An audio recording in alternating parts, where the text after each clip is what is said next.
ओम नमो भगवते वासुदेवाय। ओम नमो भगवते वासुदेवाय। வாழ்க்கை உண்மையுருவில் அத்தியாயம் 6 ஸ்லோகம் 5 6-5 தியான யோகம் 321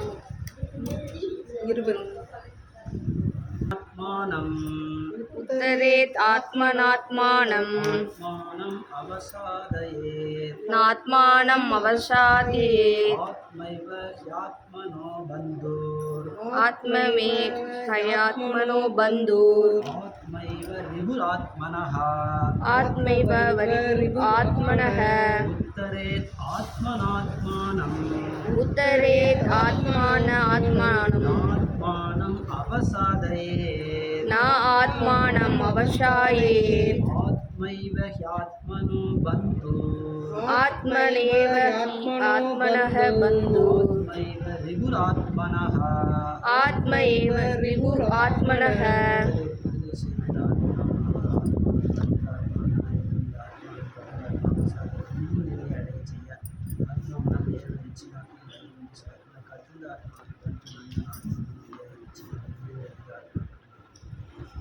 மனதின் உதவியுடன் ஒருவன் தன்னை உயர்த்தி கொள்ள வேண்டுமே ஒழிய தாழ்த்தி கொள்ளக்கூடாது. மனமே கட்டுண்ட ஆத்மாவின் நண்பனும் எதிரியும் ஆவார். ஒருவரை படிப்போம். ஆத்மா எனும் சொல் உபயோகிக்கப்படும் இடத்திற்கு ஏற்ப உடல், மனம், ஆத்மா என வெவ்வேறு பொருள்படும். யோக முறையில் கட்டுண்ட ஆத்மாவும் மனமும் மிகவும் முக்கியமானவை. யோக பயிற்சியின் மையம் மனமே என்பதால் இங்கே ஆத்மா என்பது மனதை குறிக்கின்றது. யோக பயிற்சியின் நோக்கம் மனதை கட்டுப்படுத்துவதும் புலனின்ப பொருள்களின் மீதான பற்றிலிருந்து அதனை விலக்குவதும் ஆகும். அறியாமை எனும் சகதியிலிருந்து கட்டுண்ட ஆத்மாவை விடுவிக்கும் வகையில் மனதை பயிற்சி செய்ய வேண்டும் என்று இங்கே வலியுறுத்தப்பட்டுள்ளது. ஜட வாழ்வில் உள்ளவன் மனதின் ஆதிக்கத்திற்கு புலன்களின் ஆதிக்கத்திற்கும் உட்பட்டவன். உண்மை என்னவெனில் ஜட இயற்கையை ஆள விரும்பும் அகங்காரத்துடன் மனம் இணைந்துள்ளதால் தூய ஆத்மா இப்பௌதீக உலகில் சிக்கியுள்ளது.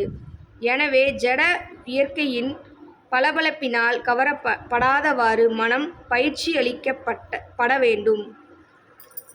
அதன் மூலம் கட்டுண்ட ஆத்மாவை காப்பாற்றலாம்.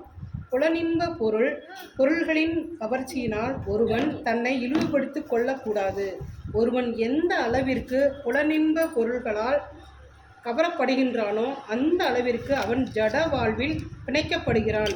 இப்பிணைப்பிலிருந்து விடுபட மனதை கிருஷ்ண உணர்வில் ஈடுபடுத்துவதே மிகச்சிறந்த வழியாகும். இதனை நிச்சயமாக செய்ய வேண்டும் என்று வலியுறுத்துவதற்காகவே ஹி என்னும் சொல் இங்கு உபயோகிக்கப்பட்டுள்ளது. மேலும் பின்வருமாறு கூறப்படுவது: மனிதனின் பந்தத்திற்கும் மோட்சத்திற்கும் மனமே காரணம். புலனின்ப பொருள்களில் ஆழ்ந்துள்ள மனம் பந்தத்திற்கும் அவற்றிலிருந்து விலக்கப்பட்ட மனம் மோட்சத்திற்கும் காரணமாகின்றன. எனவே கிருஷ்ண உணர்வில் எப்போதும் ஈடுபட்டுள்ள மனம் உன்னத மோட்சத்திற்கு காரணமாகிறது.